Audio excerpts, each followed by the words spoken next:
Welcome to the Atheist in Recovery podcast, where we talk about finding hope in recovery. And now your host, Dr. Adina Silvestri. Hola, Atheists in Recovery Squad, and welcome to episode 82 of the Atheists in Recovery podcast. And today I'm excited to have our guest, Elizabeth Stanley, on. And this episode is an interesting one. I definitely took copious amounts of notes while she was talking.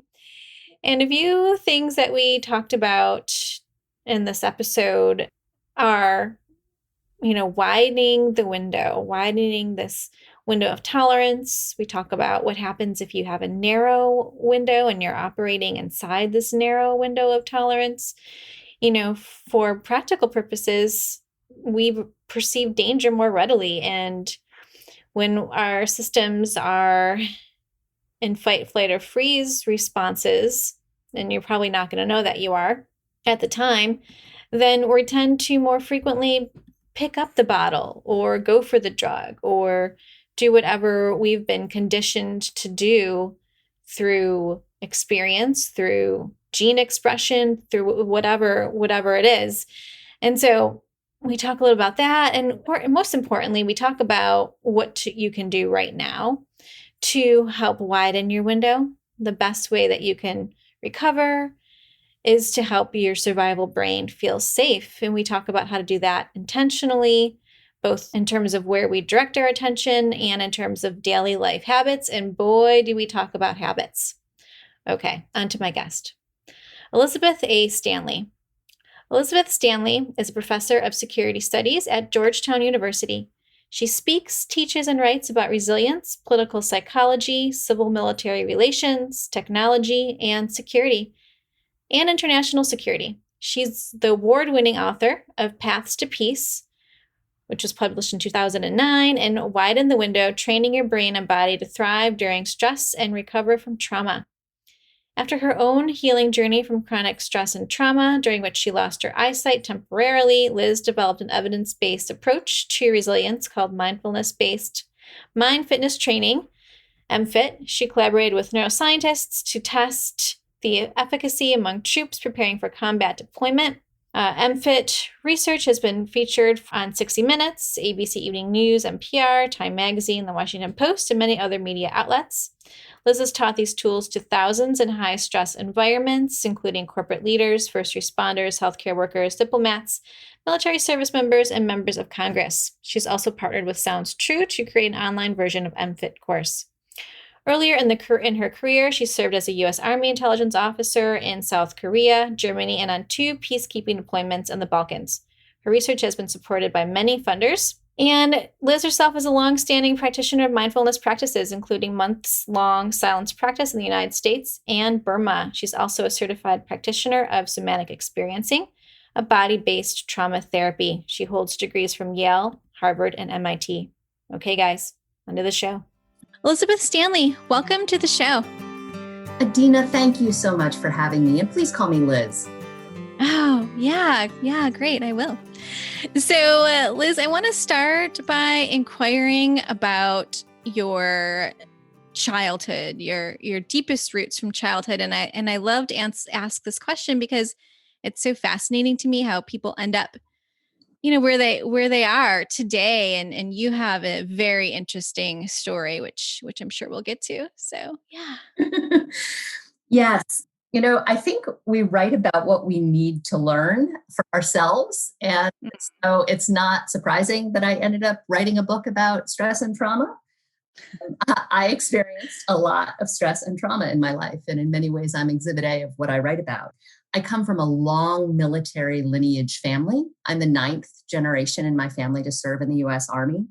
And one of my sisters is as well. But one of the kind of things that co-arises in families sometimes that have long military histories of denying and disowning their trauma is alcoholism. So I grew up in an alcoholic family and I experienced a lot of childhood adversity, both, trauma in the home, but trauma outside the home and sexual trauma in high school before I went to college. And then when I was in the Army, I experienced all the stress of military deployments and intense military training. And I was rarely sleeping. So I was adding on chronic sleep deprivation. And I was in Bosnia, I had a near-death experience. So that by the time Wow. I landed in graduate school in my late 20s, my system was really out of whack, dysregulated. And then I did several years of coping with all of the effects of that, all the burden that my body had borne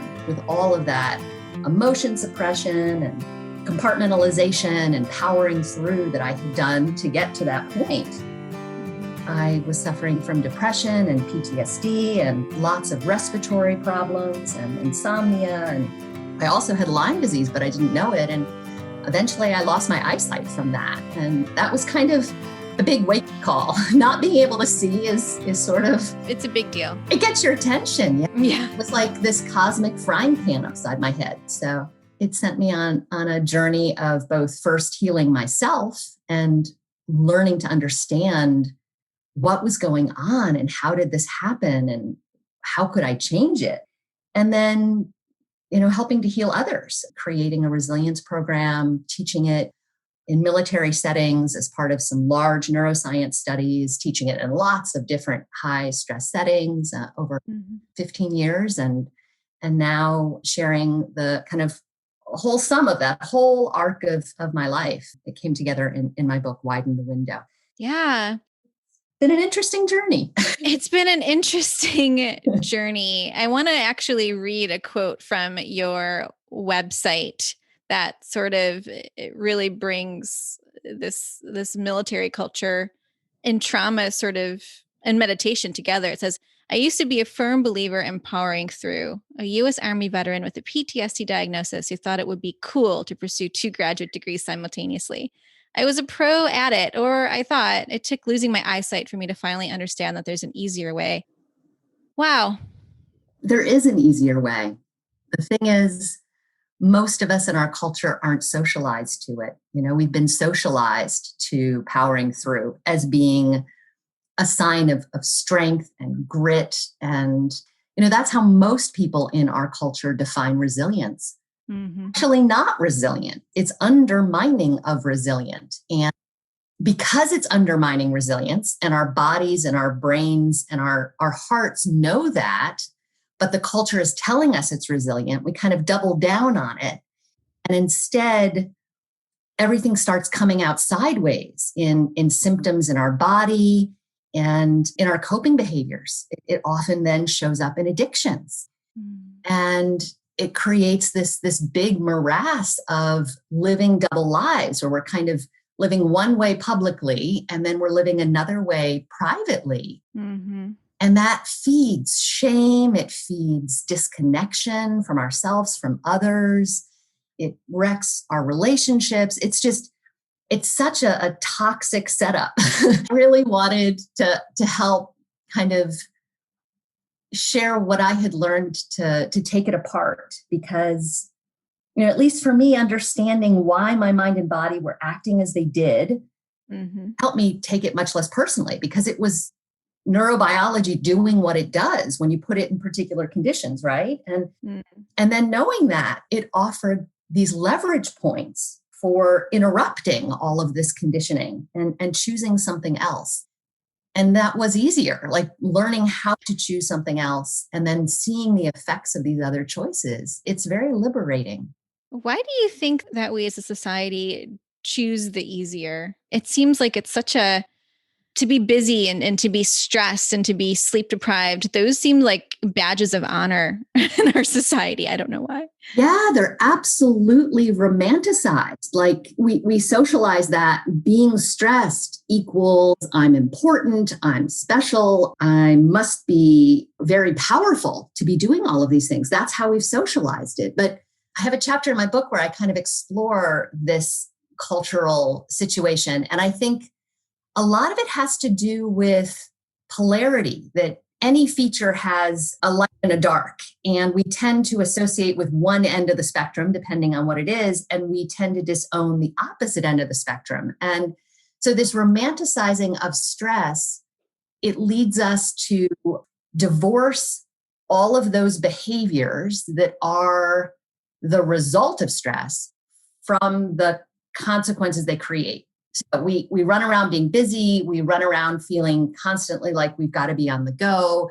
We set incentive structures in our schools and our workplaces that really reward that kind of behavior with promotions and getting noticed. And then we add all the technology that kind of feeds this as well. And the big dopamine hits that come, watching all those likes and the retweets happening. And like, that's how we live. And then when we have these consequences down the line where our bodies fall apart, our relationships fall apart, we're coping with addictive behaviors or violent behaviors, we've divorced the connection between the choices and those results. And I think a lot of it comes from because we really over-identify with this theme of being resilient and strong.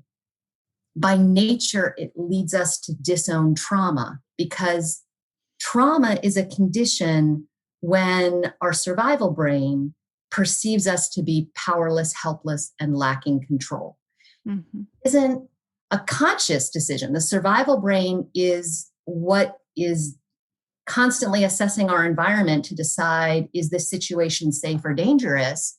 And this is happening unconsciously. We're not hearing it in our brain. It's the system that moves very fast so it can turn stress on to keep us safe. If that system in a situation perceives us as helpless, powerless, and lacking control, it turns on a whole lot of arousal that moves us into the trauma realm. Conscious parts of ourselves, our thinking brain and our self-identity, we don't want to self-identify ourselves as powerless, lacking, or lacking control or helpless. And so we disown that. And then we disown all the effects that come from that.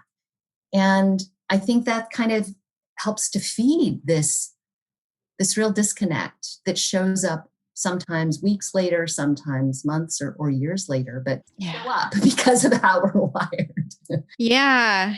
And when it shows up with quite force, like losing your eyesight. I mean, I was talking to somebody the other day about your story, and they said, does this actually happen?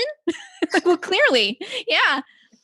Yes. It's scary. I think I was sitting on this big realm, this big burden of childhood adversity, adverse childhood experiences that I had, chronic deprivation, chronic sleep deprivation, all of this chronic inflammation in my body from all those stress hormones that were never being discharged.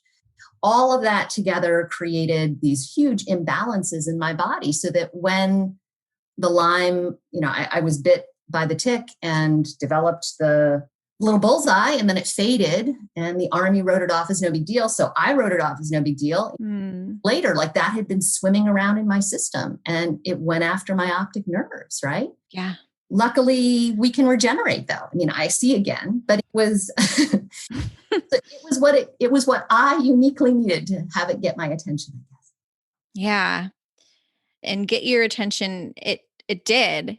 And so this is how, I believe this is how you started on your journey with meditation. Am I correct? Yes. So initially, I'm in graduate school in these two different programs. I'm sleeping like 2 hours a night. I'm very, very depressed and feeling completely isolated. And initially I tried talk therapy, didn't find a whole lot from it. And then I moved to DC, and someone introduced me to yoga. And from yoga, they introduced me to meditation. And it was initially really hard. And I explain in the book why it can be so hard for those of us that come from a background of chronic stress and trauma.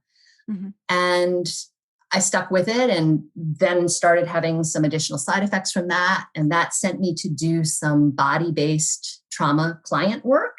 And eventually I did some clinical certification in somatic experiencing, which is one of those modalities.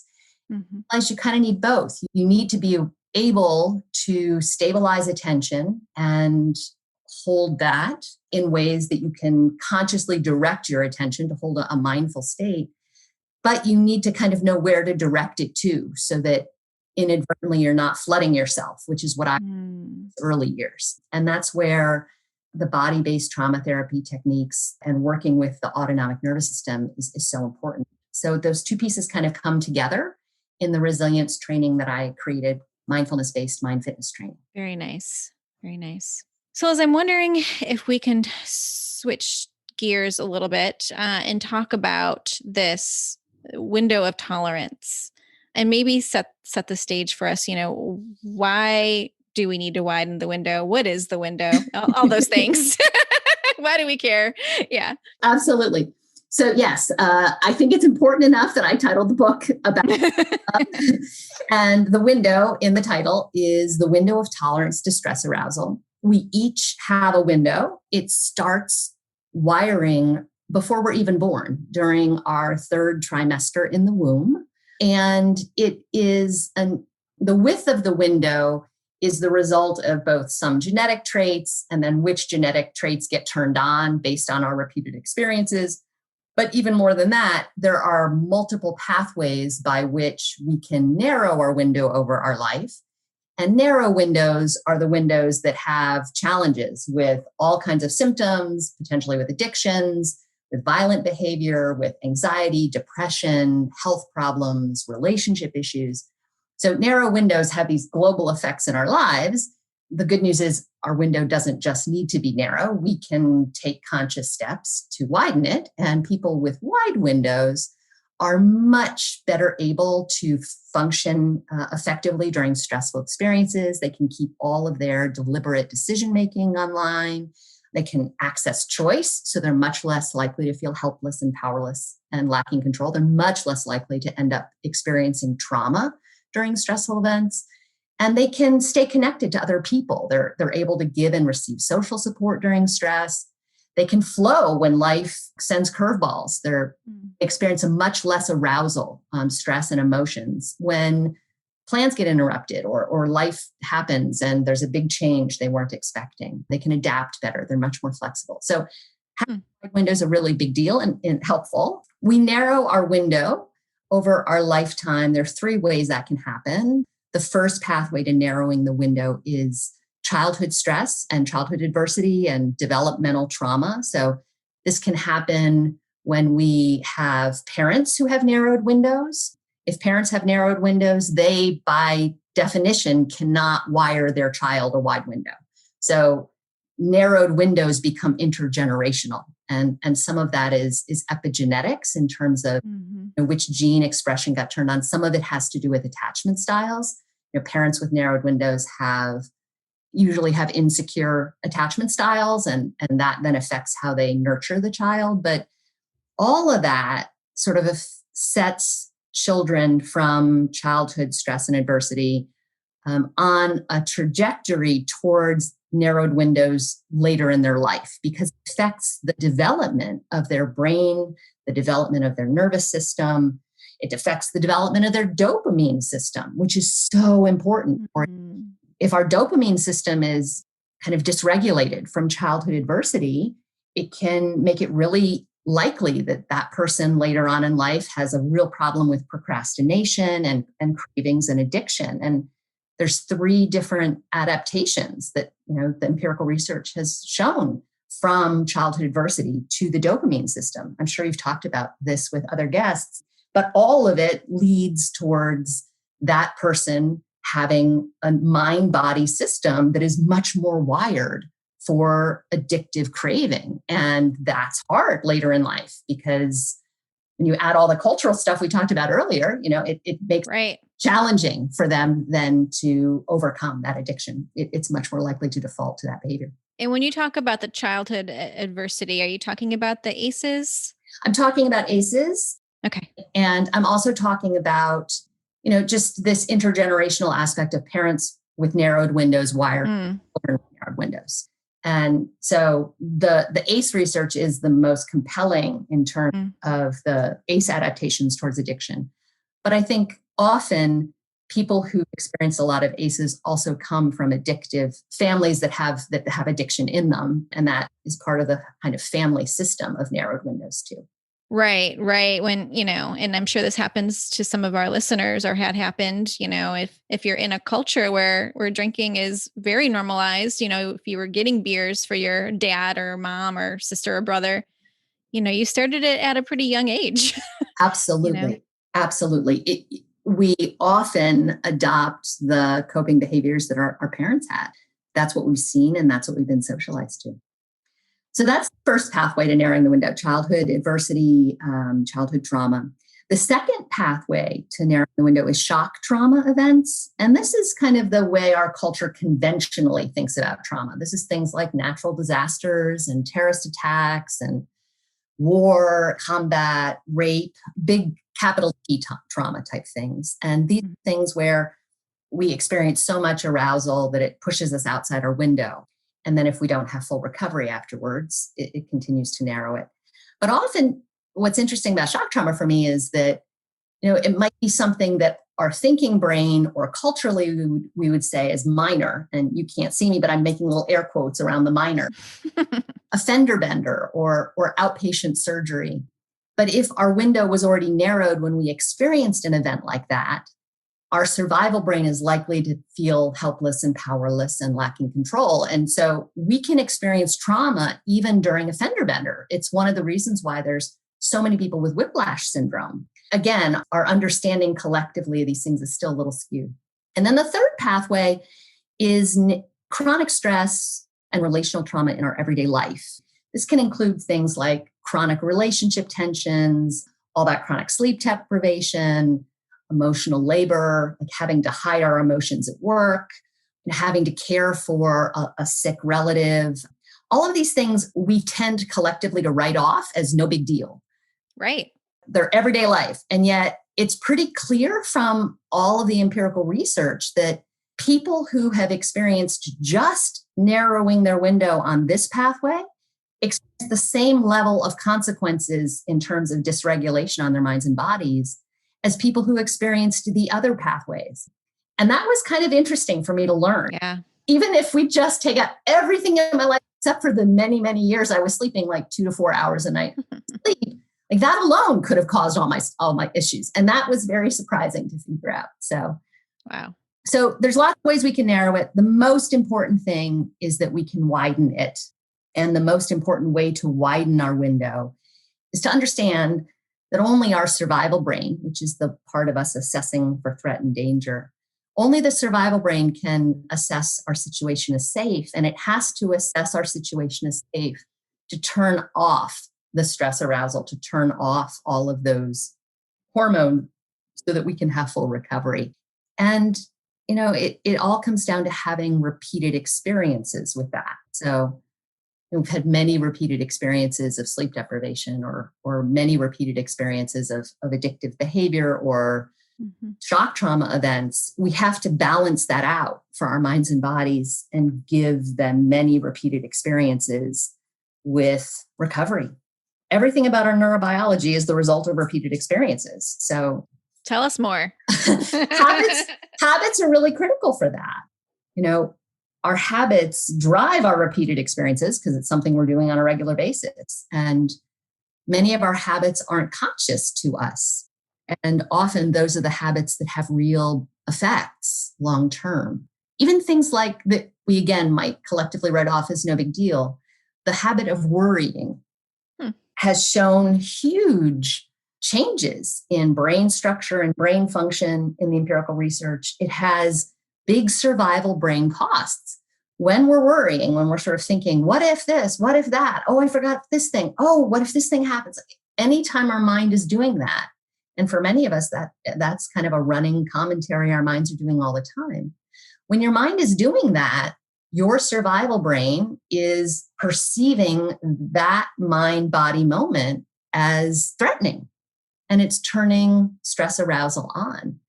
And then if we're just letting that play out over and over, we're turning the stress on and not turning it off.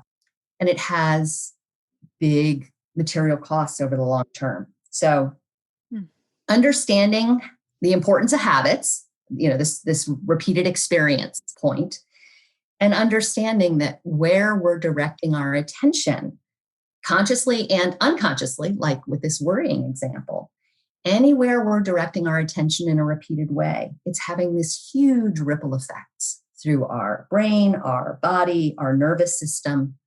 And the reason I created the resilience training program I did was to help people train their attention, because we have a choice about where we direct our attention repeatedly. If it's getting pulled off into worry, we can notice that, we can interrupt it, we can choose to direct it somewhere else. And when we do that over and over and over again, I know this doesn't sound sexy, but it well, we're all about sounding sexy, Liz.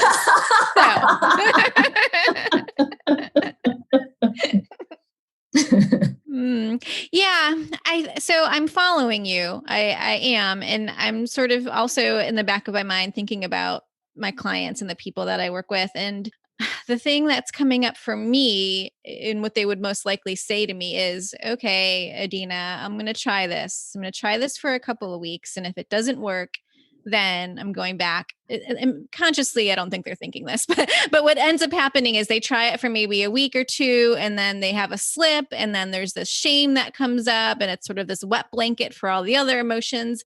And then they say, no, I'm not doing this. This isn't working. Right. So how do I get through to that? Yes. Right? No, it's that you've just described most humans on the planet, and really toxic role of shame in sort of stopping all change, making it come forward. And I guess my response to that is we need to understand going in that is likely what is going to happen, because that too is part of our prior conditioning, right? And to make habit change stick really requires having accountability and support. And some of that is accountability we can give ourselves, but some of that is it's one of the reasons why people have coaches, why people hire personal trainers, why people have workout buddies. I'm in several different writing groups. I coach some faculty writing groups because for important habits that are requiring us to stretch and grow, by nature, they're going to create resistance. We're wired to, if we're moving in a positive, evolving, growthful direction, resistance is going to arise. That's a done deal. It's going to happen. And we have to kind of outsmart it. We have to find ways to get around it. And so in my book, I talk about the importance of habits and also the importance of kind of substituting very gently habits that, we're slightly, instead of going from 0 to 60, if we look at our habits on a scale from the ones that are most dysregulating to us to the ones that are most regulating for us, there's a whole wide range there. Mm-hmm. And it can be very hard when we're down in the most dysregulated place and our body wants to reach for alcohol or nicotine or some other substance or to lash out and have a violent temper tantrum around our children or our partner. Like when we're down in that space, the thought of, I'm just going to sit down and meditate, or, I'm going to go for a run right now. The disconnect between those things is way too big. Our survival brain can't help us get there. And so kind of building for ourselves a ladder to learn, okay, so maybe what I most want is to have this drink right now. Could I substitute that with something that's just slightly better? It might not be meditating. It might be, instead I'm going to call a friend for half an hour and then I'm going to watch some television. Like whatever is the next thing that's slightly less dysregulating, it can be helpful. But having support and having accountability, which often happens for us socially with a partner, a workout buddy, a coach, can be really, really helpful.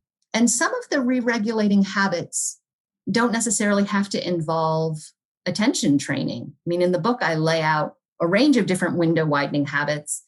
And in fact, I will tell your listeners, if you could pick only one thing that you were doing different, if the thought right now of, oh my gosh, I really don't want to sit down and train my attention and notice where my mind is wandering and then that does not sound like my boat, that's okay. The most important habit for re-regulating ourselves is actually getting enough sleep. So I would say, if you one thing to do different, get 8 hours of sleep and set up your life so that you can get 8 hours of sleep. And that may mean changing your nighttime routine. It may mean that you're going to have to rearrange things to make that work. And with people with young children or people with medical conditions that make it hard to sleep 8 hours. I get that. Mm-hmm. You add exercise instead, or anyway, Yeah. just one way to widen the window. And everybody's different. Everybody's going to be drawn to different things. I don't want to say one size fits all. That wouldn't be helpful. Mm-hmm. Yeah. So I like that you give us hope here and that we can widen our window. That's hopeful. For sure. Especially if we have to break this toxic legacy of pain that you talked about earlier. And so sleep. So if we do one thing, you're saying sleep is probably the best thing for us to do. It's going to take the least amount of effort, maybe isn't the right word, but as far as routine, it's better than nothing. And also that's going to help us with our decision making. It absolutely will. Yeah. There are so many studies that show even getting 6 hours a night for 2 weeks, which for many people is their regular amount of sleep all the time. Oh yeah. Even less, Liz. No. But many people think I'm getting 6 a night. I'm totally fine. So I want to say it's baseline because that's very common in our culture.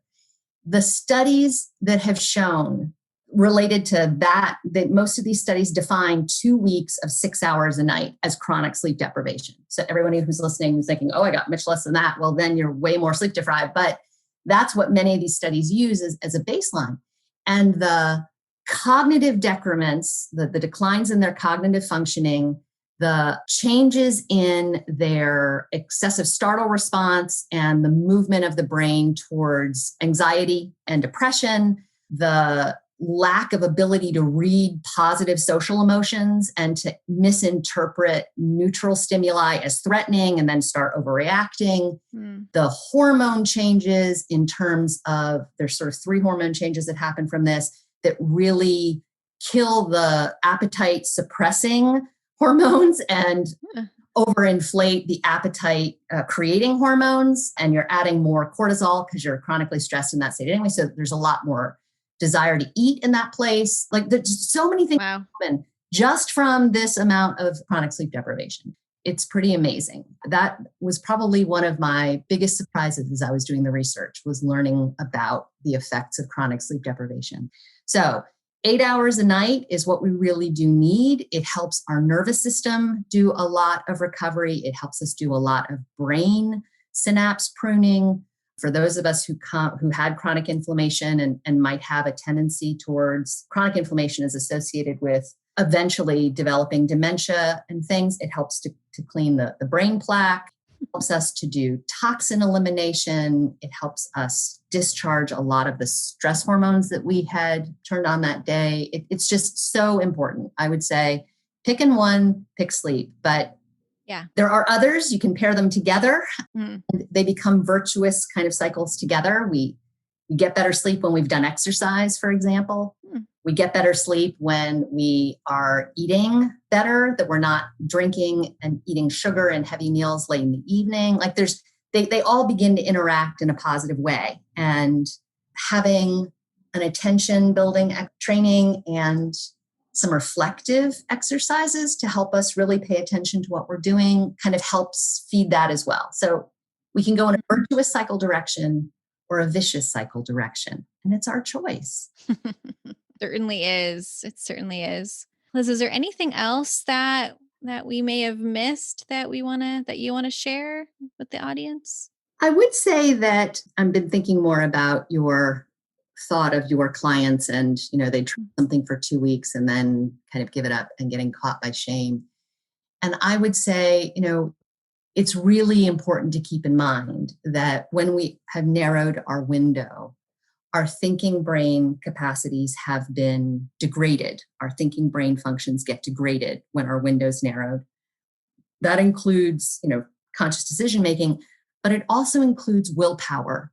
Willpower is a thinking brain function. And so for those of us that are coping with cravings, impulses, intense emotions, stress, we have harder time regulating it when our window's narrowed. And we have less willpower to interrupt those cravings when our window's narrowed. And we're much more likely to end up in shame because many of us don't know that this is just another piece of the neurobiology. When our window's narrowed, it's harder to do that. It just is, full stop. And I want your listeners to hear that, so that if people do try habit change and they do hit a point a couple weeks in, that they can try and cut themselves some slack and recognize, okay, I'm in a stress place. My willpower is degraded right now, full stop. This isn't a referendum on me. Yeah. I can start over. I can just, tomorrow is a new day. I can try again tomorrow. It's okay, because we're trying to build up a big bunch of repeated experiences in a positive direction. And we slip once, that's okay. That's why we have habits. That's why we develop practices consciously, because life intervenes sometimes. And as much as possible, if we can just start the next day, we're still accumulating repeated experiences in the beneficial direction. That's what matters the most. Yeah. Thank you for that. So, Liz, how can people best find your book? How can people best find you on the social? Yeah, give us all the links. Well, I am not very socially media engaged. Social media, I made a conscious choice many years ago. I wasn't going in that direction, and I have not interrupted that choice. Having watched many of the recent outcomes in our world of social media, I'm not there. So good for you. People can come to my website, www.elizabeth-stanley.com. You can join my mailing list and get the first exercise in training your attention. It's on my website. It's the first exercise in the mind fitness sequence. It's 5 minutes long, audio file. Even doing that 5 minutes a day would make a difference if someone did that, just added that one thing.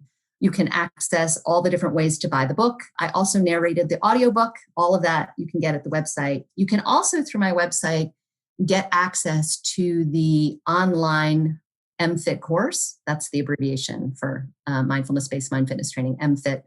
Okay. Acronym when you work with the military. So you get the MFIT course there. I recently finished it with a wonderful company called Sounds True, and it launched last November. It's available on demand. It's the full 8-week course that we teach live. It's obviously different to be taught online. Mm-hmm. And people can access it there. We have a monthly call with that for support and emails each week. But that would be an opportunity to learn more about all of this. It gets covered in the course as well as the book. That sounds great. Well, thank you again, Liz, so much for coming on. Thank you so much for having me, Adina. Thank you for listening to the Atheists in Recovery podcast. For more great info and to stay up to date, head over to atheistsandrecovery.com.